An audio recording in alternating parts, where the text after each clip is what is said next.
보장이 된다면 하나가 진행했어요. 그 데이터 때문에 세컨드 국내 중소기업이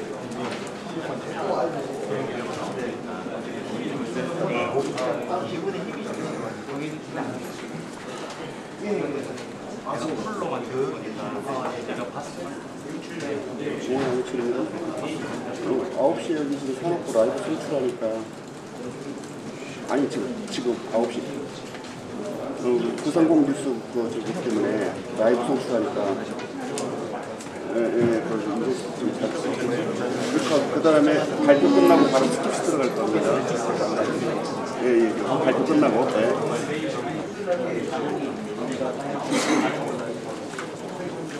앉으세요.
정부와 청와대, 더불어민주당은 어제 국회에서 소재, 부품, 장비 경쟁력 강화 종합대책을 안건으로 하는 협의회를 열고 일본의 화이트리스트 제외 결정에 따른 대책을 논의했습니다.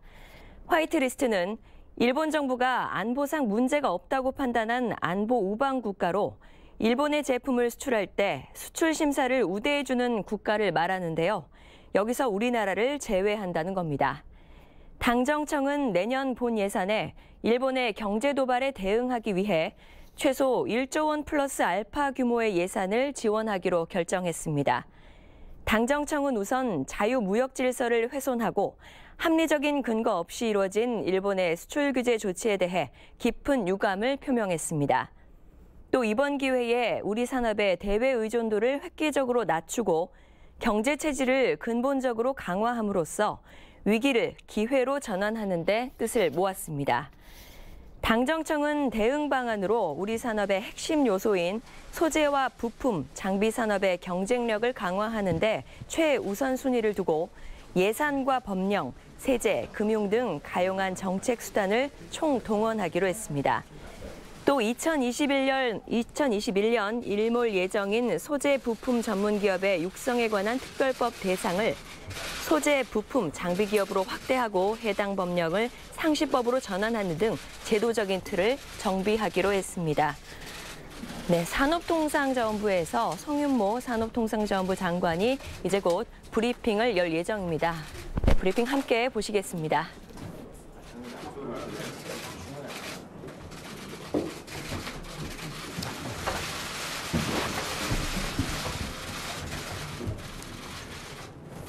지금부터 대외 의존형 산업구조 탈피를 위한 소재 부품 장비 경쟁력 강화 대책에 대한 관계부처 합동 브리핑을 시작하겠습니다.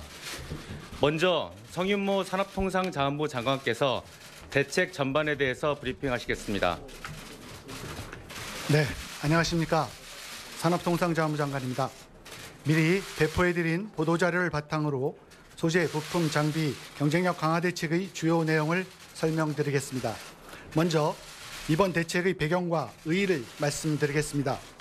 소재, 부품, 장비 산업은 제조업의 허리이자 산업의 미래 경쟁력을 담보하는 핵심적인 분야입니다. 그간 소재, 부품, 장비 산업은 외형적으로는 성장해 하였지만 주요 핵심 품목들은 수십 년 동안 특정 국가에 대한 의존도가 매우 높고 수요 기업과 공급 기업 간 협력을 통한 자체 공급망 형성도 부족한 상황입니다. 정부는 이러한 상황을 매우 엄중하게 인식하고 소재, 부품, 장비 산업의 위기를 기회로 바꾸는 전화위복의 계기로 만들고자 합니다. 주력 산업 공급망에 결정적 영향을 끼치는 중요 품목에 대해 최대한 빠른 시간 내에 공급 안정성을 확보하고 전략적 핵심 품목에 자체 기술력을 쌓아 선두주자들과 대등하게 경쟁할 수 있도록 할 것입니다. 이를 위해 정부는 예산과 금융, 세제, 규제 특례 등 전방위적으로 국가적 자원과 역량을 총력 투입하는 특단의 대책을 마련하였습니다.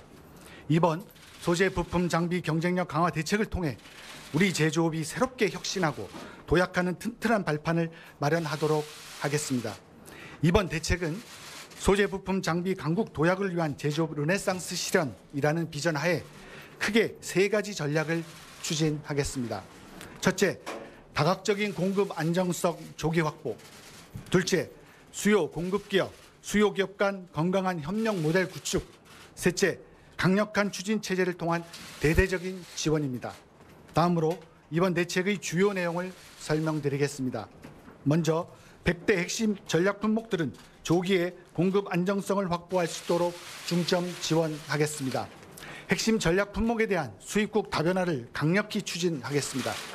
품목별로 대체 공급처를 조속하게 확보할 수 있도록 대체처 발굴, 소요자금 보증 등을 지원하고 24시간 통관 지원 체제를 운영하는 한편 보세 구역 내 저장 기간은 현행 15일에서 필요 기간까지 대폭 연장하며 대체 품목에 기존 관세를 40%포인트 경감하는 등 할당 관세도 적용하겠습니다. 불산, 레지스트 등 세계 통제 품목의 국내 생산을 위해 환경과 입지 등 인허가도 신속 처리하겠습니다. 아울러 지난 금요일 국회에서 통과된 추경자금 2,732억 원을 즉시 투입해서 20여 개의 핵심 기술을 최대한 빠른 시간 내에 확보하겠습니다. 기술 개발이 완료 단계에 있는 품목들은 280건의 신뢰성 평가, 100여 건의 양산 평가를 집중 지원해서 신속하게 생산으로 이어지도록 하겠습니다. 주력 산업과 신산업 공급망의 필수적인 80개 품목에 대해서는 R&D 집중 지원, 과감한 지원 방식의 도입, M&A 등 다각적 방식을 통해 공급 안정화에 주력하겠습니다. 여태합 면제 등을 통해 신속하게 R&D 사업비를 투입하는 등 7년간 약 7.8조 원의 대규모 투자를 계획하고 있습니다. 이를 위해 32개 공공연구소의 연구 역량을 총동원해서 기업들의 핵심 기술 개발도 적극 지원하겠습니다. R&D 방식은 패스트트랙 도입, 경쟁형 R&D, 개방형 R&D 방식 등 기술 개발의 속도와 성과를 높일 수 있는 과감하고 혁신적인 방식도 추진하겠습니다. R&D와 관련해서는 투자 전략과 프로세스 혁신 등을 담은 범정부 차원의 별도 계획을 8월 말까지 마련해서 과학기술정보통신부에서 발표토록 하겠습니다. 한편 국내에서 단기간에 기술 확보가 어려운 경우에는 M&A, 해외 기술 도입, 해외 기업 국내 유치 등을 통해 기술 확보 노력을 병행하겠습니다. 해외 기업 M&A 인수를 위해 2.5조 원 이상의 M&A 금융이 공급되도록 지원하는 한편 M&A 시 법인세, 세 공제 등 세제 지원을 신설하고 M&A 지원 협의체를 구성하여 종합적으로 지원하겠습니다. 해외 기업 투자 유치는 현금 지원 비율을 현재 30%에서 40%로 확대하고 해외 전문 인력의 소득세 공제를 신설하는 등 우수 기술 인력 유치도 강화하겠습니다. 아울러 생산 과정에서 발생하는 화학물질 관리, 노동시간 등에 따른 애로는 신속하게 해결할 것입니다. 화학물질 등의 인허가 기간과 절차를 대폭 단축하고 조속한 연구 개발을 위해 특별 연장 근로 인가와 재량 근로제의 활성화도 적극적으로 도모해 나가겠습니다. 단기간 내 경영상의 어려움을 겪게 되는 소재 부품 관련 기업에 대한 만기 연장과 함께 올해 하반기 29조 원의 자금 공급 여력을 신속 집행하고 최대 6조 원 규모의 특별 운전 자금도 추가 공급하겠습니다. 다음으로 기업 간 협력 모델을 강력하게 구축하겠습니다. 이번 대책에서 가장 중점을 둔 부분이 기업 간 협력 모델입니다.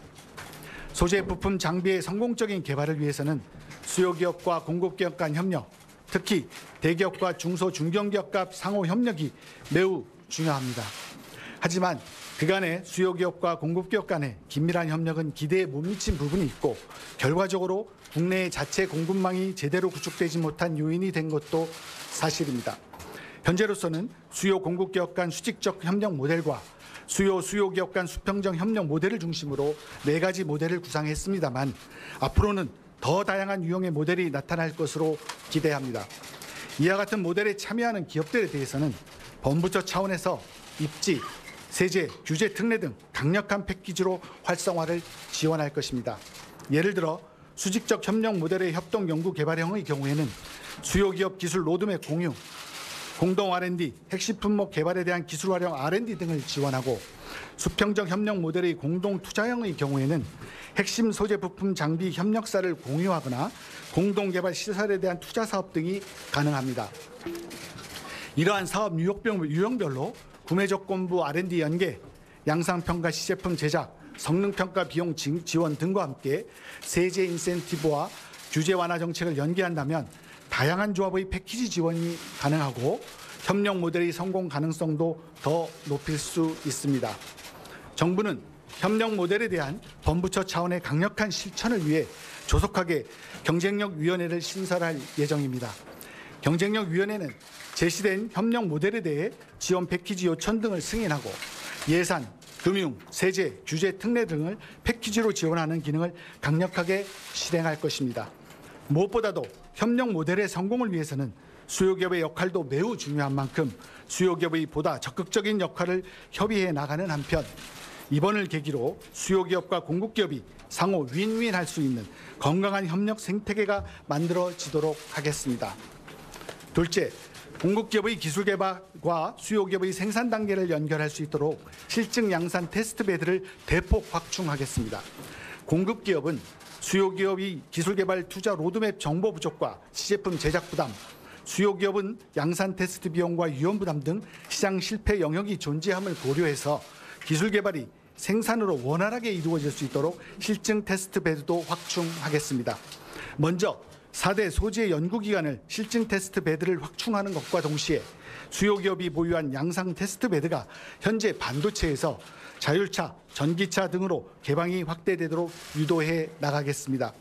시장 진입에 따르는 위험을 대폭 완화하기 위해 1,000억 원 규모의 신뢰성 보증 제도를 도입하고 신뢰성 특허, 해외 진출 바우처를 연계 지원하겠습니다. 또한 공공기관과 소재 부품 기업을 연계해서 실증 테스트 베드 운영과 수요 연계 R&D 등도 추진하겠습니다. 셋째, 민관 공동으로 대규모 투자 펀드를 조성하겠습니다. 연기금, 민간 투자자 등이 참여하여 소재 부품 장비에 투자하는 대규모 펀드를 조성하되 일반 국민들도 참여하게 함으로써 명실상부한 국민 투자 플랫폼으로 발전시키겠습니다. 아울러 소재 부품 장비 전문 기업에 투자 시 양도 차익과 배당 소득, 비과세 등 세제 혜택을 신설하고 벤처 캐피탈 등 민간 투자와 연계하여 지원하는 투자 연계형 R&D도 내년부터 대폭 확대할 예정입니다. 아울러 원천 기술 R&D 및 시설 투자의 세액공제 확대 등 투자 인센티브도 강화하겠습니다. 넷째, 글로벌 수준의 소재 부품 장비 전문 기업을 육성하겠습니다. 소재 부품 장비 전문 기업 육성을 위해 앞서 말씀드린 R&D, 신뢰성, 양산 평가 등 기업 성장 단계별로 필요한 여러 가지 지원과 대책들을 적시성 있게 일괄 지원하고 공공연구기관과 연계해 신기술 확보를 지원하겠습니다.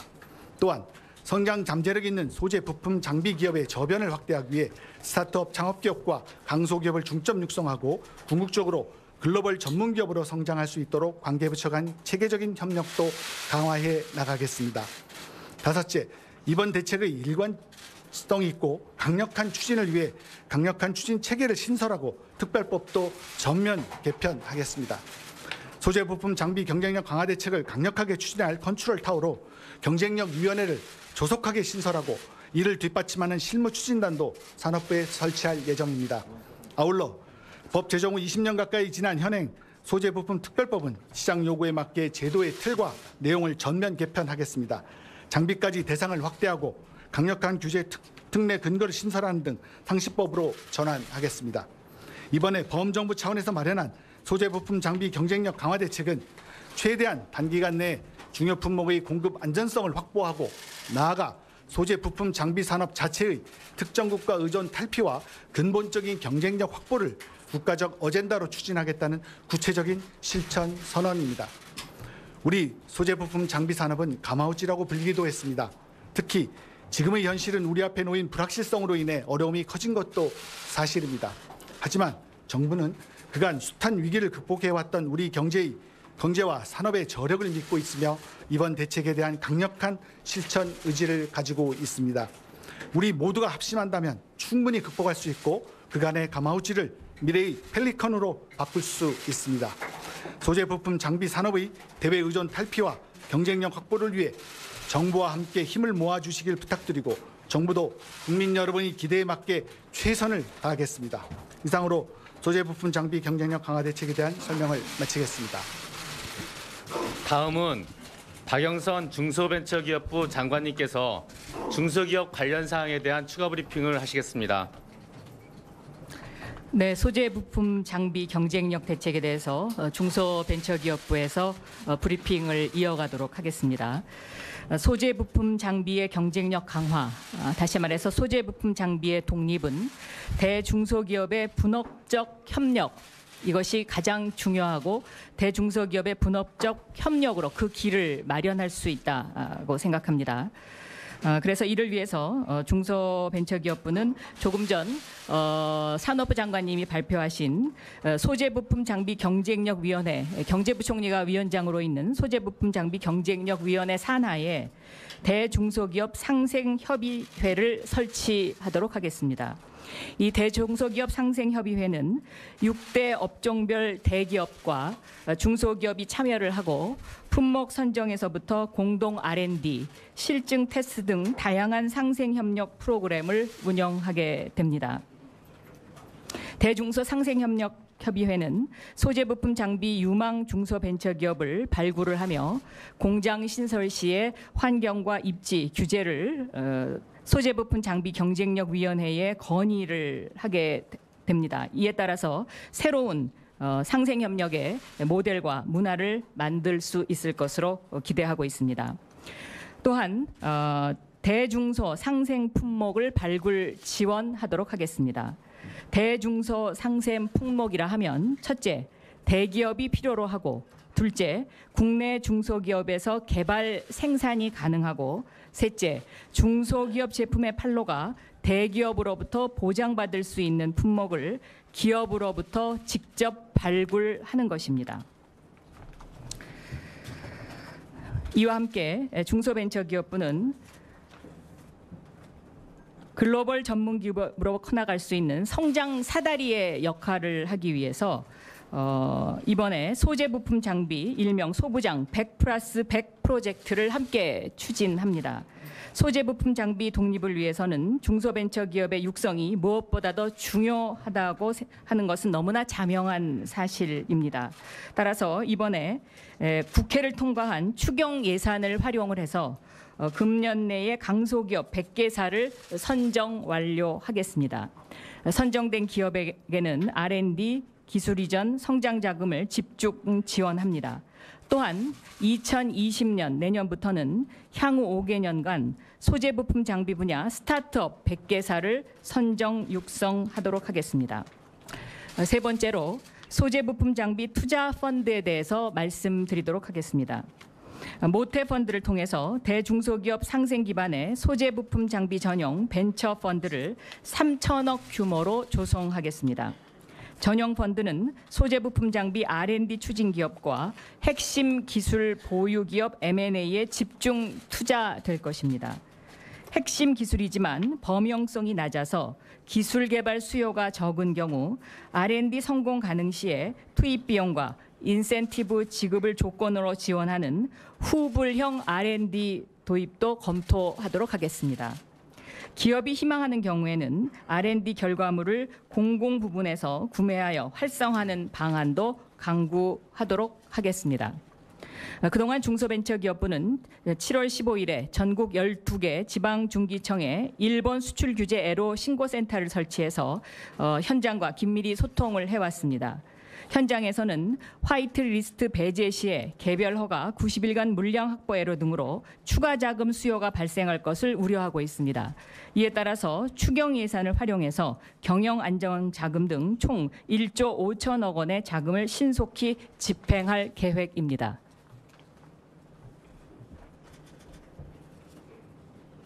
네, 이상입니다. 예. 다음은 질의응답 시간이 있겠습니다. 질문이 있으신 기자님은 손을 들어주시고 지명에 따라서 소속과 이름을 말씀하신 후 질문을 해주시기 바랍니다. 질문 있으신 분 손 들어주십시오. 네, 연합 김성진 기자님. 네, 연합의 김성진 기자입니다. 설명 잘 들었습니다. 성정관님께 여쭙겠습니다. 그 5년간 80대 품목을 얘기를 했는데 그 R&D는 7년간으로 또 그 얘기를 하셨어요. 7조 원 이상, 7.8조 원 이상을 얘기하시는데 왜 또 기간이 좀 다른지, 그리고 말미에 그 가마우치를 펠리컨으로 바꾸시겠다는데 펠리컨이 무슨 의미인지 좀 말씀해 주십시오. 네, 알겠습니다. 고맙습니다. 저희가 뒤에 아마 표에 저희가 7.8조 원이라고 한 것은요. 지금 현재 거기 뒤에 표도 보시면 아시겠지만 요번에 소재 산업 혁신 기술 개발에 대해서 들어가는 자금 규모, 또 차세대 지능 반도체 기술 개발에 있어서 저희들이 또 확보하고 있는 자금, 또 디스플레이 혁신 공정 플랫폼 구축에서 나오고 있는 것들, 이런 것도 이제 다 합해서 이제 7.8조 원이라는 자금 규모가 나온 것이고요. 그것이 이제 이 기간마다 조금 다릅니다.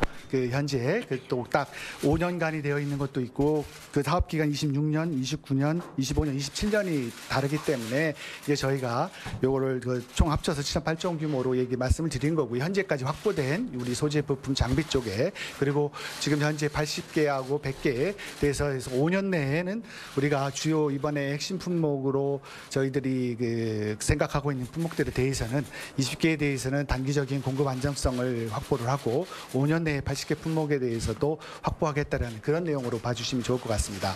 그리고 가마우치는 여러분도 잘 아시는 것처럼 이 강에서 이 가마우치가 이게 물고기를 잡으면 삼키지 못해서 그걸 이제 빼내는, 즉 말하자면 실속이 없는 것을 의미한다면 펠리컨은 바로 자기 입 안에서 새끼를 키웁니다. 그 안에서 먹을 거를 가지고, 그래서 우리가 먹을 걸 내가 삼키지 못해서 남에게 주는 것이 아니라 그 안에서 우리 걸 다시 한번 더 크게 만들 수 있는 의미로 해서 비유를 저희가 펠리컨을 들었습니다. 네, 또 질문 받겠습니다. 네, 맞습니다. 국민일보 전성필입니다. 부품 자립화가 큰 이 대책의 핵심인데요. 실제로 생산에 적용하는 문제가 남아 있을 것 같습니다. 예를 들어서 삼성이나 SK 하이닉스 같은 기업에서 자립화한 부품을 생산 체계에 적용을 하지 않는다면 또 실효성이 없을 것 같은데요.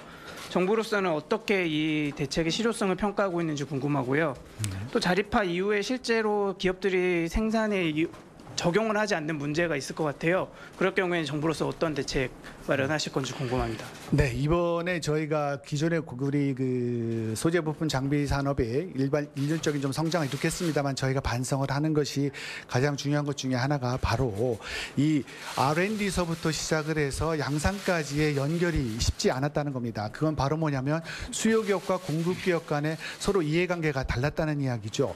우리 수요 기업, 공급 기업에서는 내가 이 장비라 이 소재를 공급할 수 있는 확정이 안 된 상태에서 자기들이 시제품을 막대한 돈을 들여서 시제품을 개발하는 것에 대한 부담, 또 수요 기업 입장에서는 이것이 퀄리티가 확정이 되지 않은 상태에서 이것을 받아서 자기가 테스트를 해서 수율이 안 나올 거에 대한 불확실성, 이런 것 때문에 시장에서 이 자율적인 체계로 그게 이루어지지 못했습니다. 그래서 저희가 이번에 바로 발표한 요 대책 중에 앞에 있는 협력 모델의 구축입니다. ABCD로 현재 예를 들어드렸습니다만 가장 중요한 것이 바로 수요 기업의 그 R&D 로드맵, 내가 앞으로 현재 A 수준의 정도를 개발하고 있는데 이거를 B, C 수준으로 갈 것이다라는 정도를 우리 공급 기업과 공유를 하고, 그럼 그 공급 기업과 함께 앞으로 내가 수요를 사주겠다라는 식의 R&D를 실시를 하고, 그 R&D의 결과가 나오면 여기도 보시지만 그에 대한 그 양산 테스트를 바로 함께 그 기업과 함께 할 수 있게 하고, 그 다음에 이것이 양산 테스트에서 그 되면 실증, 신뢰성 테스트도 함께 할 수 있는, 그 다음에 이제 그 설비 투자에 이루어지는 지원, 즉 그 전에 시장에 맡겨뒀을 때 실패했던 부분들을 바로 R&D를 시작하는 부분, 거기에서 지금 그 의견을 주신 것처럼 실증으로 넘어가는 부분에 있어서의 그 서로의 그 협력 체계를 나오고, 그 다음에 양산에 가서는 투자 설비까지, 이런 것들 우리가 각 협력 모형을 통해서 각 기업들이 이런 투자 협력 모델을 저희들한테 신청을 해오면 바로 우리 경쟁력위원회에서 그 개발과 관련돼서 필요한 자금이라든지 세제라든지 뭐 각종 또 규제와 관련된 내용들을 함께 결정을 해서 지원해 줌으로 인해서 그 전에 이렇게 끊어졌던 거를 이어주는 그런 체계를 이번에 대책에 그 관계부처와 함께 담았다는 내용을 설명드리겠습니다. 네, 예, 남지영 기자님. 네, 경향신문 남지원입니다. 먼저 그 지난번에 그 지금까지 한국의 소재 부품 대책이 없었던 것이 아닌데 지금 대책이랑 어떤 차이점을 가장 크게 두셨는지, 기존 대책에서 가장 반성할 부분이 무엇이었는지, 이번에는 어떤 포인트 때문에 더 성공할 수 있을 거라고 보시는지가 궁금하고요.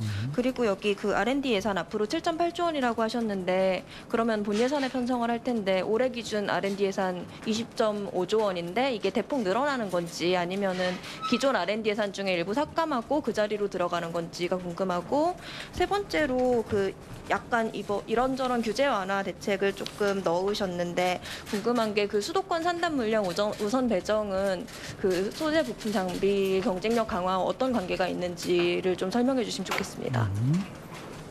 예, 저희들이 아마 우리 그 배포 자료에 있을 것으로 그 기대가 됩니다. 있습니다만은 저희가 근본 대책과 기존의 대책의 이제 차이점에 대해서 그 설명을 할 수 있습니다. 아까 제가 방금 설명드렸던 것처럼 현재 그 R&D서부터 시작을 해서 이것이 실증 단계를 거치고 이거 양산 단계로 거쳤던 기존이 단속적이었던 것, 단절이 있었던 걸 이번에 이었다라는 것이 특징이고요.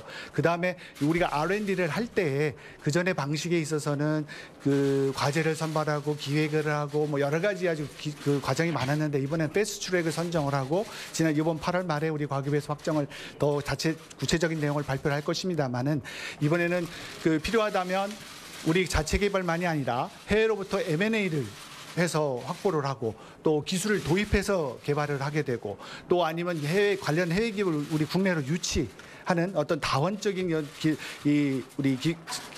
부품 소재 장비에 대한 기술을 확보하기 위한 방법을 현재 하고 있고요.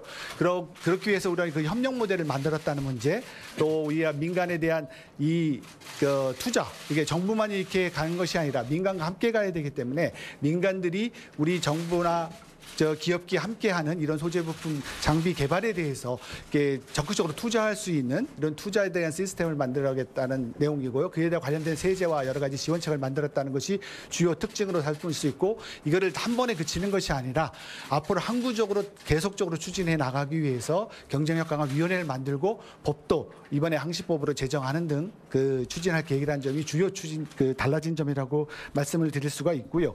두 번째, 그 예산 이 차이점에 대해서는 현재 요번에 특히 올해 들어와서 참가는 이번에 추경으로 확보된 2,732억 원이 이번에 추가로 이제 들어가서 이번에 여기에 주요 핵심 부품 개발을 위해서 하는 R&D와 또 신뢰성 평가 그리고 양상 평가에 대한 지원이 바로 이거는 8월 내에 저희들이 직접적으로 시행할 수 있도록 들어간다는 것이고요. 그 다음에 우리 규제 완화 측면에서 아까 말씀드린 거는 뭐냐면, 아까 제가 수요 기업과 우리 협력 모델의 유형을 4가지로 말씀을 드렸었는데, 거기에서 이제 이 R&D가 되고 양산 테스트를 하고 이제 투자해서 이런 기업들을 세울 때 이런 것이 이제 공장에 들어올 경우에 우선적인 혜택을 줄 수 있는 걸로 저희들이 현재 우선 지원 대상으로 선정했다는 말씀 드리겠습니다. 네, 추가로 조금 더 말씀을 드리면 그 가장 큰 차이점은 대중소기업의 분업적 협력 모델을 만드는 것에 방점이 찍혀 있다는 것이고요. 그를 위해서 소재부품 장비 경쟁력위원회를 경제부총리가 위원장으로 하고 거기에 그 산하에 대중소기업 상생협의회를 설치를 해서 여기서 대중소기업 상생 품목을 개발한다는 것입니다. 네. 네, 또 질문 받겠습니다. 제가 조금 과기부 장관입니다. 그 오늘 산업장관께서 브리핑한 내용은 들어가 있는 대로 R&D도 들어가 있고 금융 관련한 것도 들어가 있고 정부 관계 부처의 종합적인 내용을 산업부 장관이 이제 발표를 한 겁니다. 이후에는 이제 각 부처별로 이걸 기반으로 해서 실행 계획이나 이런 게 구체화될 건데 특히 R&D 관련해서는 8월 중으로 종합대책이 이걸 근간으로 해서 발표가 될 거다. 근데 아까 질문 중에 7년간 7조 8천억이 기존 R&D 예산 20조 5천에 포함되어 있느냐, 특히 내년 예산에 그 부분은 아직 모릅니다. 다만 정부가 발표한 내용은 7년간 7조 8천억을 매년 1조씩 균등하게 하게 될 건지 또는 시급성에 따라서 내년도 예산에는 집중적으로 더 많은 걸 넣을 건지 하는 총량 측면에서 정부의 의지로 봐주시고요. 다만 내년에 R&D 전체 예산 규모가 확정이 되어지면은 배분의 문제가 될 것 같습니다. 오늘 발표 내용이 보면은 소재, 부품, 장비 관련해서 대한민국이 이것도 하나의 산업 측면에서 보고 이제 강국이 되겠다는 거 아닙니까? 그런 측면에 봤을 때 8월에 발표되는 R&D 내용은 전략적으로 우리 이 핵심적인 우리 한국의 산업의 아주 핵심적인 부분을 우선순위를 가지고 영향 분석을 하게 될 겁니다. 거기에 따라서 R&D가 단기에 배분돼야 될 거 또는 중장기적으로 가야 될 거 그때 이제 나타날 테고 그래 보면은 내년에는 어느 정도 규모 또 후내년에 그렇게 하고 7년간이라고 했지만은 아시는 대로 우리가 굉장히 장기적으로 경쟁력 가져가야 될 부분들은 또 지속적으로 뭐 계속 가야 될 일도 있을 겁니다. 그러나 다만 우리가 한시적으로 그렇게 했다는 그렇게 말씀을 좀 드리고요. 오늘 발표 내용 중에 대기업, 중소기업에 대한 거는 박영선 장관님께서 잘 설명을 해 주셨고요. 또 특징 중에 하나가 수요자와 공급자를 연결한다는 것이 결국 셀러와 바이어를 부품 쪽에 제품과 완제품과 연결하는데 그거를 수직적으로 보는 것은 이를테면은 A라는 부품이 TV에도 들어가고 자동차에 들어간다 했을 때 그런 것은 수직적인 협력 관계보다는 수평적인 관계에서 파악이 되잖아요. 그러니까 전체적인 거를 제일 위에 있는 제품을 기준으로 해서 이렇게 펼쳐도 보기도 하고 밑에 있는 소재나 부품 측면에서 다시 펼쳐서 이게 영향을 주는 제품이 뭐냐, 산업이 뭐냐 이것을 전체적으로 바이어 셀러 입장에서 종합적으로 이런 시스템을 갖추고 거기에 따라서 자원들이 상당히 전략적으로 배분이 될 거다 하는 말씀을 드리고요. 지금까지 우리가 좀 반성을 해보건데 R&D는 범부처적으로 해마다 이렇게 각 부처에 있는 소위 소재 부품 관련한 R&D가 얼마나 되느냐 하는 추려보니까 한 7천억 정도 됐습니다. 그러면 20조 중에 7천억은 한 3.5% 정도 되는데 그런데 이게 지금 문제가 된 상당히 전략적인데 좀 집중이 됐으면 좋았을 텐데 그런 게 참 없었다는 거죠. 7천억조차도 상당히 산발적으로 전략적이지 못했는데 이제는 그런 부분들을 오늘 발표한 내용 우리가 품목에 대한 것도 발표를 했지 않습니까? 그런 것 중심으로 우선순위 따져서 상당히 전략적으로 이렇게 얼로케이션 되어질 거다 하는 그런 말씀을 좀 부원해서 말씀드리겠습니다. 네, 그러면 두 분만 좀 질문을 받도록 하겠습니다. 예, KBS 박대기 기자님. 네. 예, 저 KBS 박대기입니다. 먼저 그 지난주 금요일 날 부총리께서 159개 품목에 대해서 이제 우리가 좀 부족할 수 있다 말씀하셨는데 이번에 그 조기 공급 안정성 확보하는 100개 품목이 그 159개 중에 100개인지 궁금하고요. 그리고 특히 조기 그 1년에 달성한다는 20개 품목은 다 일본 관련된 품목들인지, 그리고 여기 반도체 디스플레이, 2차 전지가 이제 다 20개가 다 여기에 해당하는 건지 궁금합니다. 네, 현재 이번에 저희들이 100대 품목을 주요 품목을 선정한 것은요.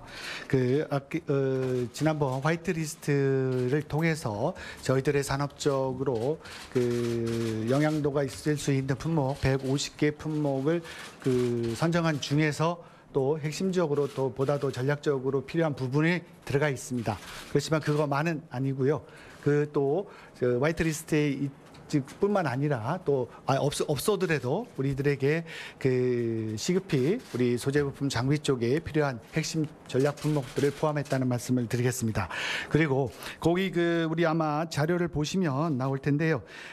이번에 저희들이 단기와 중장기로 해서 1년 내에 단기에 하는 20개 품목에 대해서는 반도체, 디스플레이, 자동차, 전기, 전자, 기계, 금속에 또 다 품목이 들어가 있고요.